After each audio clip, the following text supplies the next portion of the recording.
ये TVS Victor 3 bulb वाली bike है। ये बाइक चलते चलते अचानक पेट्रोल ख़त्म हुई और जब पेट्रोल डलवाया इन्होंने तो उस टाइम जब गाड़ी को स्टार्ट किया तो इंजन की आवाज़ में कुछ बदलाव आई। इंजन से गड़गड़ाहट जैसे आवाज़ आ रही है, झंझराहट जैसे आवाज़ आ रही है। तो वो आवाज़ क्या चीज़ का है मैं आपको आवाज़ भी सुनाता हूँ और वो आवाज़ क्या चीज़ का है मैं आपको डायरेक्ट दिखाने वाला हूँ इस वीडियो में।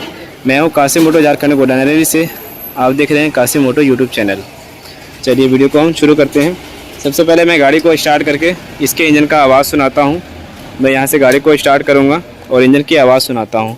मुझे भी नहीं पता कि ये आवाज़ कहाँ से हो रही है, टाइमिंग चेन की आवाज़ है या फिर टैपिट की आवाज़ है, मुझे खुद पता नहीं चल रहा है। लेकिन मैं भी एक वीडियो के माध्यम से लाइव आपको दिखाने वाला हूँ, मुझे ये पता चलेगा और साथ में आपको भी पता चलेगा। कभी भी भविष्य में आपके पास ये बाइक आती है, इस तरह की कंप्लेन आती है, तो इस वीडियो के माध्यम से आप इसे सही कर सकते हैं। चलिए गाड़ी को हम स्टार्ट करके आपको इसकी आवाज़ सुनाते हैं। तो अभी ये गाड़ी स्टार्ट है। इस गाड़ियों में दोस्तों 3 बल्ब होता है, यहाँ पे लिखा हुआ है 3 बल्ब, 3 बल्ब होता है हेड में। अगर मैं रेस ज़्यादा दूंगा तो और भी आवाज़ करता है। तो वह इसका कहना है, कस्टमर भाई का कहना है कि जब गाड़ी का पेट्रोल ख़त्म हुआ तो मैंने किक के ज़रिए से गाड़ी को स्टार्ट किया और किक के ज़रिए से गाड़ी स्टार्ट करने के बाद ही ऐसे आवाज़ हुआ है। तो ये ज़रूरी नहीं कि किक के ज़रिए से हम गाड़ी को स्टार्ट करेंगे तो इस तरह की आवाज़ हो जाएगी, पर हाँ इस तरह की आवाज़ तो हो रही है। पर ये ऐसा क्यों हुआ तो मुझे अंदाज़ा भी लगाना पड़ेगा कि ऐसा हो सकता है। किक जब हम इस्तेमाल करते हैं तो इंजन पे झटका ज़्यादा पहुँचता है और सिर्फ जब इस्तेमाल करते हैं तो इंजन पे झटका कम पड़ता है। किक के ज़रिए से हम गाड़ी को स्टार्ट करते हैं तो क्लच के ज़रिए से गाड़ी क्रैंक तक पहुंचता है स्टार्टिंग में, और सेल्फ के ज़रिए से अगर स्टार्ट करेंगे तो डायरेक्ट मैग्नेट के ज़रिए से गाड़ी स्टार्ट होता है। तो हो सकता है इसका जो टेंशनर है, टेंशनर का स्प्रिंग ख़त्म हो गया हो या फिर टेंशनर सही तरीके से काम ना कर रहा हो, ये भी हो सकता है। तो सबसे पहले मैं आपको इसका टेंशनर ही दिखाऊँ। ये टेंशनर है, टाइमिंग चेन को टाइट रखने में मदद करता है। यहाँ पे टाइमिंग चेन होता है नीचे पूरे यहाँ से वहाँ तक, और ये टेंशनर ऑटोमेटिक टाइट करता है। इसके अंदर स्प्रिंग पाया जाता है। मैं इसको भी चेक करके पहले देखता हूँ। ये 10 mm का पाना और एक छोटा पेचकस की ज़रूरत पड़ेगा। अगर पेचकस यहाँ तक नहीं पहुँचता है तो कोई भी आप पेचकस के ज़रिए से काम कर सकते हैं। उसके बाद अगर इससे नहीं होता तो फिर हम इस कवर को खोल के आपको दिखाएंगे, टैपिट चेक करके दिखाएंगे। टैपिट से हो सकता है कि टैपिट की वजह आवाज़ हो, पर इससे पहले तो मैं टाइमिंग चेन ही चेक करूँगा, क्योंकि टैपिट अचानक आवाज़ नहीं आ सकती है।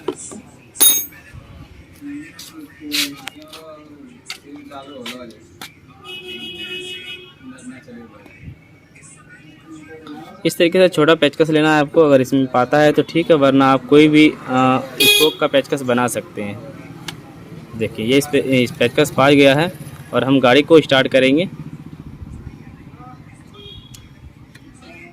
जब वापस उस साइड में आप टाइट करेंगे तो ये जो टेंशनर है वो पीछे की ओर आता है और टाइमिंग चेन लूज होता है, और जब इसको उल्टा टाइट करेंगे तो ये टेंशनर आगे की ओर जाएगी और टाइमिंग चेन को ज़्यादा टाइट करेगा।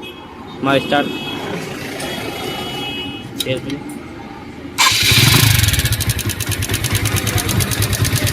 देखिए मैंने इसको इधर से टाइट करके रखा है, तो मेरे हिसाब से टाइमिंग चेन में कोई कसर दिक्कत नहीं है, क्योंकि मैं इसे जब इस पेचकस को टाइट करता हूं तो टाइमिंग चेन की आवाज़ में देखिए बदलाव आएगी।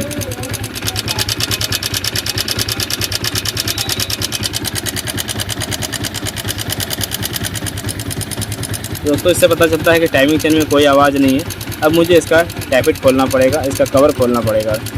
तो इसमें 4 बोल्ट होगा, 8 नंबर का ये वाला 8 नंबर का पाना इस्तेमाल कर सकते हैं इसके ऊपर। इसे मैं खोलता हूँ इस कवर को, फिर मैं आपको दिखाता हूँ टैपिट।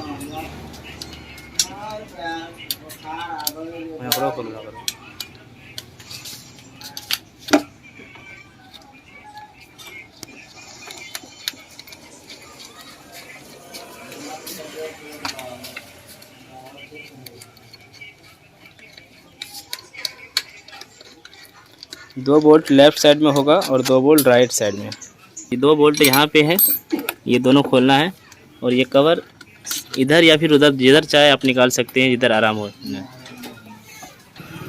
तो भाई आखिरकार मुझे सारे चीज़ खोलना ही पड़ा, साइड पैनल और टैंकी मुझे उतारना पड़ा। और जब मैंने इस ढक्कन को बाहर निकाला तो मैंने देखा कि इसमें एक समस्या पाई गई है। टैपिट का जो एडजस्टर वाला नट होता है, ये नट नीचे गिरा हुआ है और यही आवाज़ कर रहा है। तो ग्राहक का देखिए, ग्राहक का क्या सोच होता है कि मेरी गाड़ी बंद हुई, पेट्रोल ख़त्म हुआ और फिर मैंने किक दबाया, स्टार्ट किया तो उसके ज़रिए से कंप्लेन हो गई।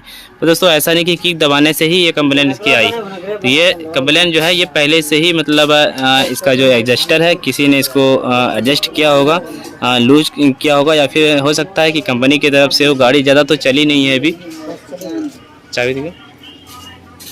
तो गाड़ी करीब 11,500 चला है और मैं देख पा रहा हूँ कि टैपिट का जो एडजस्टर वाला नट होता है वो ये बाहर निकल गया है। ठीक है, तो इसे ही हमें सही करना होगा। और शुक्र है कि ये एडजस्टर का नट खुलकर ये नीचे की ओर नहीं गया, ये ऊपर ही पड़ा हुआ है। यहाँ पे देख रहे होंगे ये जो नट है यहाँ पे पड़ा हुआ है।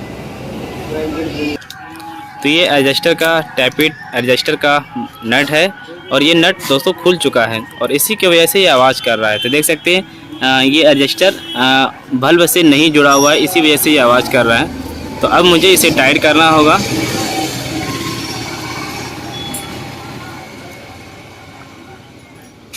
बस दोस्तों एक चीज़ हमें ये देखना होता है कि ये जो टैपिट है इस साइड में, कार्बोरेटर साइड में, ये दो टैपिट यानी कि दो बल्ब होता है और दोनों बल्ब को हम बराबर टाइट करेंगे। तो बराबर टाइट करने के लिए हमें एक फीलर गाइड की ज़रूरत पड़ती है। फीलर गाइड तो हमारे पास नहीं है, लेकिन फीलर गाइड का इस्तेमाल हम एक ब्लेड, सेविंग ब्लेड जो होता है उसके ज़रिए से भी हम कर सकते हैं। तो फीलर गाइड की हमें कोई भी ज़रूरत नहीं है, इसीलिए मैंने अभी तक फीलर गाइड खरीदा नहीं। हालांकि मैं ख़रीद लूँगा क्योंकि बहुत सारे जो हमारे यूट्यूब सब्सक्राइबर हैं तो उन्हें ये पसंद नहीं आती है और वो चाहते हैं कि जिसका भी जो औजार रहे वो उसके लिए लिया जाए। ब्लेड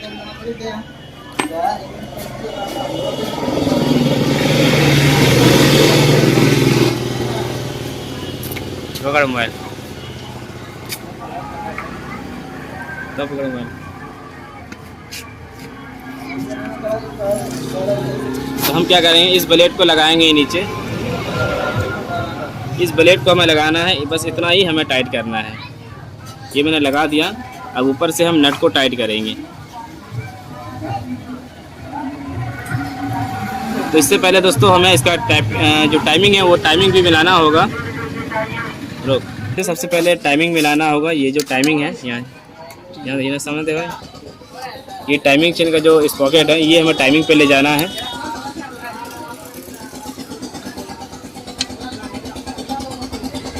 ये टाइमिंग मिल चुका है।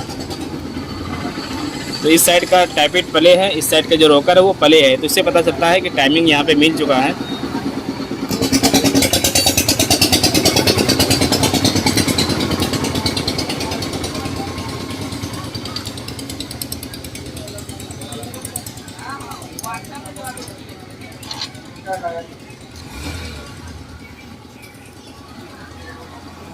अब मुझे इसे टाइट करना होगा। ये भी लूज है वैसे, ये देख सकते हैं।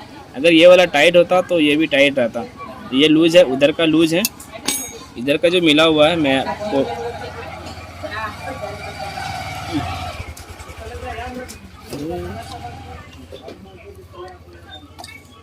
मैं ब्लेड के जरिए से चेक करके दिखाता हूँ। देखिए ये भी जो टैपिट मिला हुआ है एक सेविंग ब्लेड के बराबर है और इसको भी हम सेविंग ब्लेड के ही बराबर हम टाइट करेंगे।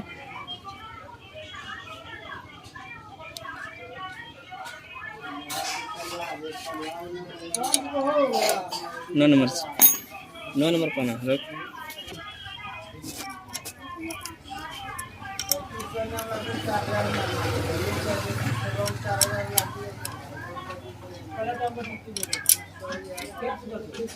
देखिए इनमें से सारे बोल्ट लूज है इसका।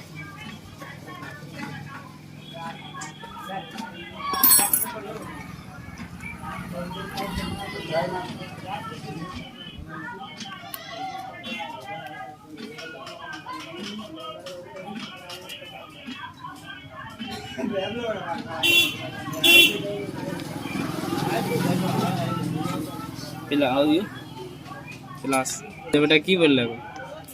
मैं इस समय होना चला जल्दी गाड़ी चला ले चलो कर ला।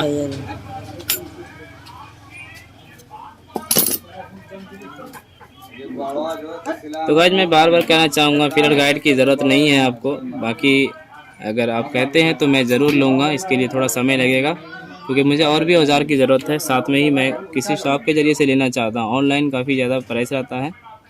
तो इस तरीके से इसकी टैपिट एडजस्ट हो चुकी है और मैं कवर लगाता हूँ, गाड़ी स्टार्ट करके दिखाता हूँ। और दूसरे मैकेनिक लोग कह रहे थे कि इसका सिर्फ पेट्रोल चेंज करो, लोकल पेट्रोल डलवाने की वजह से ये आवाज़ में चेंजिंग आई है। तो दोस्तों ये कोई नोजल एलिमेंट वाली इंजन नहीं है, डीजल इंजन वाला नहीं है ये, जो कोई नोजल वगैरह आवाज़ करेगी। इसमें कोई भी आवाज़ नहीं आता है।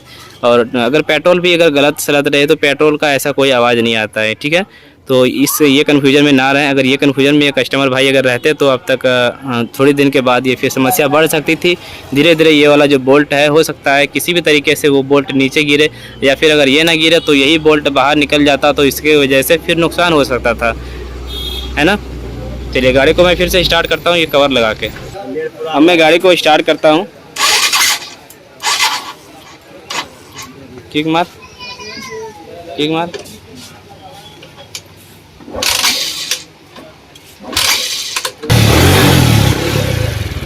अब गाड़ी स्टार्ट हो चुकी है और इंजन की आवाज़ बहुत ही सुंदर हो चुका है, बहुत ही धीमी आवाज़ हो चुकी है।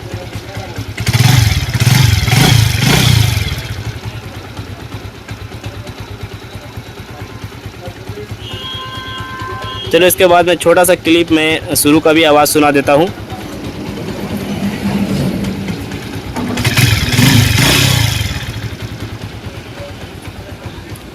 तो गाइस उम्मीद है कि इस वीडियो के माध्यम से कुछ सीखने को मिला होगा। वीडियो को लाइक कीजिए और शेयर कीजिए और चैनल को सब्सक्राइब कीजिए।